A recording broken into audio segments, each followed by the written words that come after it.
Bildiremiz. Bayındama üçün процедурный birinci mikrofon.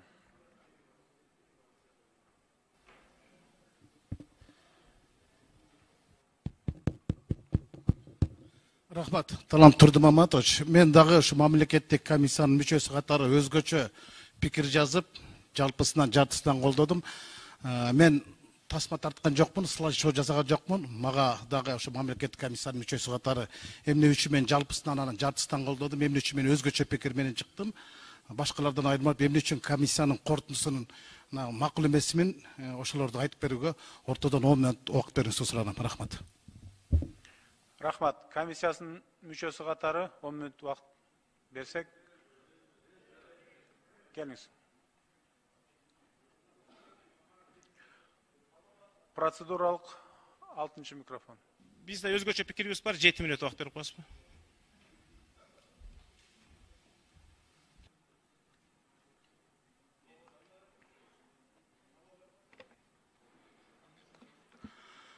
Урматтуу төрага, урматтуу премьер-министр, урматтуу кесиптештер, урматтуу теледен угуп жаткан, радиодон угуп жаткан мекендештер, мамлекеттик комиссиянын мүчөсү катары комиссиянын бүгүнкү корутундусуна мен кол коюп бердим, бирок жалпысынан жартысынан гана колдойм деген өзгөчө пикир менен чыктым.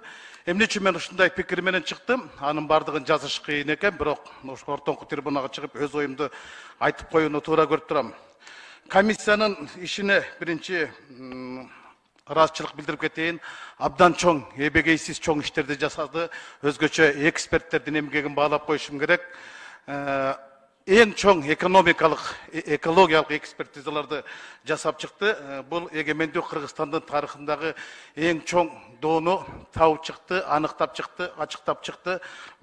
Булар боюнча менде мындай каршы пикир жок, жакшы пикирим бар. Ал эми комиссиянын корутундусунда аша чапкан, ала барман, аныкталбаган жерлер көп экен. Ошондуктан мен кече Акылбек Усенбеков жөнөткөн 9 барактан турган проект постановление жогорку кеңеште окуп чыгып, анан ушуга каршы пикирин жаздым эле. Эртең мен бирок негедир 35 барактан турган корутундуга кол коюп бердим. Эми бул корутунду токтом долбоору бул тарыхый документ. Анан ушул тарыхый документте тарых тактыкты, саясат сактыкты талап кылат.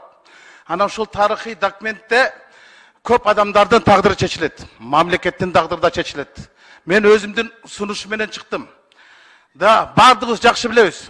Кумтөрдүн кумга сиңген алтындарын. Эң негизгиси экеле келишим болгон.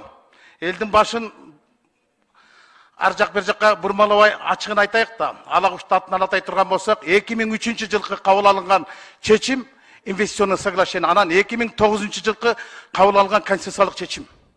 Анан бул токтомдо 2020 жылдын октябрь айынан келген гана бийликти актап калгандардын бардыгын Кыргыз Республикасынын чыккынчысы катары сыпаттап салдык да. Чыккынчы деп атап да салдык. Алардын бирок чыккынчы деген аныктамасы жок. Чыккынчы деп бир гана сот берсе керек, бирок бул жерде ушуна кирип кетти да. Мен ошого нааразымын. Эмне үчүн биз 2020 жылдын октябрынан эле алышыбыз керек. Ага чейинкилердин бардыгы чыккынчы болуп, андан кийинкилердин бардыгы деп кылабы. Бирок ошол Акаевдагы, Бакиевдагы, Атамбаевдагы, Жээнбековдагы Кыргыз элине кыянаттык кылып чыккынчы болгон болсо, аларга кызмат кылган адамдардын баары ошодо турат да. Анда ушул жердин жарымысы чыккынчы экенбиз да. Эң негизги чыккынчылар 2009 жылы өкмөттө анан жогорку кеңеш иштегендер деп мен айтам. Мына ошол 2009 жылкы конституциялык соглашениеда кумтөргө кулдук уруп, конституциялык соттун чечими менен бекитип бергенбиз. Андан кийин келген бийликтер ал конституциялык соттун чечимин бузалмак эмес. Ал эми кечеги Октябрь райондук соттун чечими ал Октябрь революциясынын чечиминдей эле анын арбитраж сот кабыл да албайт керек болсо. Туура 5 миллиард долларга жакын дооду коюп атабыз. Бирок мен ушул акчаларды өндүрүп аларыбызга, кумтөрдү көндүрүп аларыбызга ишене албайм. Жакшы болот эле эгер өндүрүп алсак, Кытайдын каргысынан кутулсак, ар бир кыргыз аяк алтын аяктан суу ичип кутуруп калсак. Бирок бунун бардыгы менин жеке пикиримде жомок.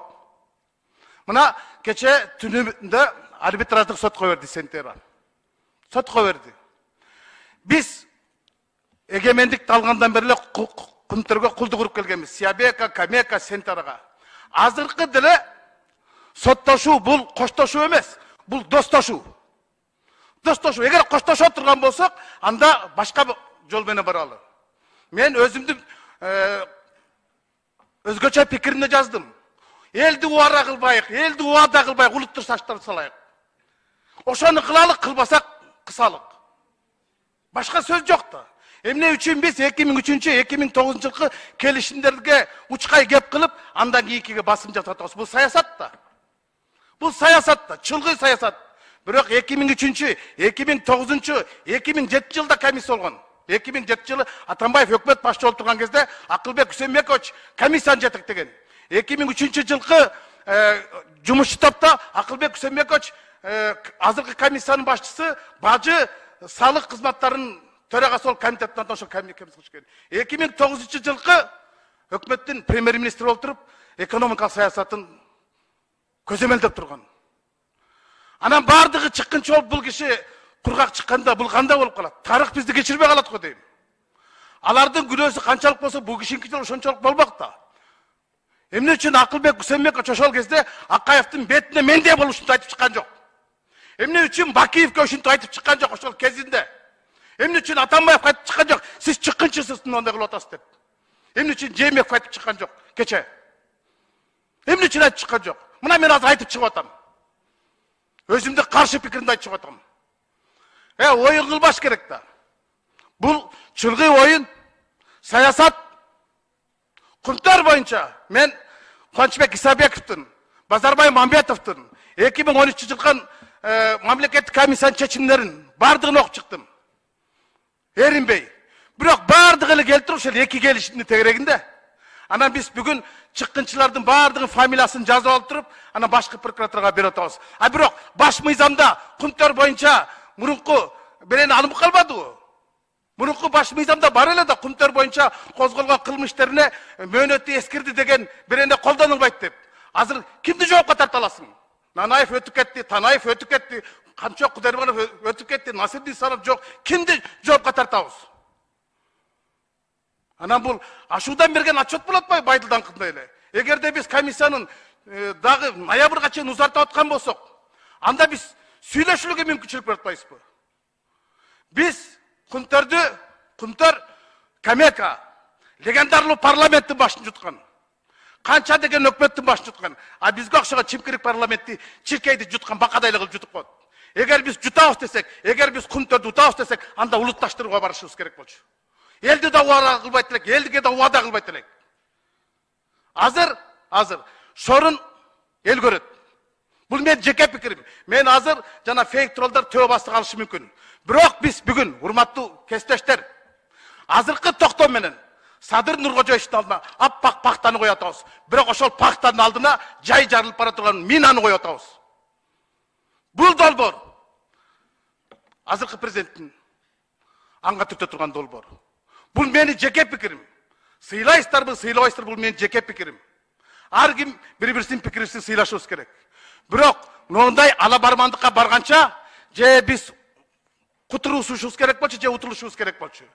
Бирок тилекке каршы биз кечигип калдык. Мына кыргыз алты жөнүндө кечеден бери эмне деген сөздөр айтылып атат? Эмне деген сөздөр айтылып атат коллективдер? Бирок ошол киши бүгүн директорлор кеңешинде отурат. Дегеле кандайынан карап караганда да калыстык сөзүбүздү айтып коюшубуз керек, кыйсын кулатып алыстык сөз айтпай.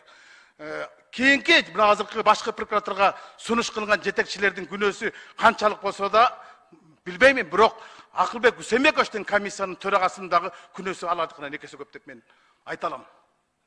Бетке айтышыбыз керек.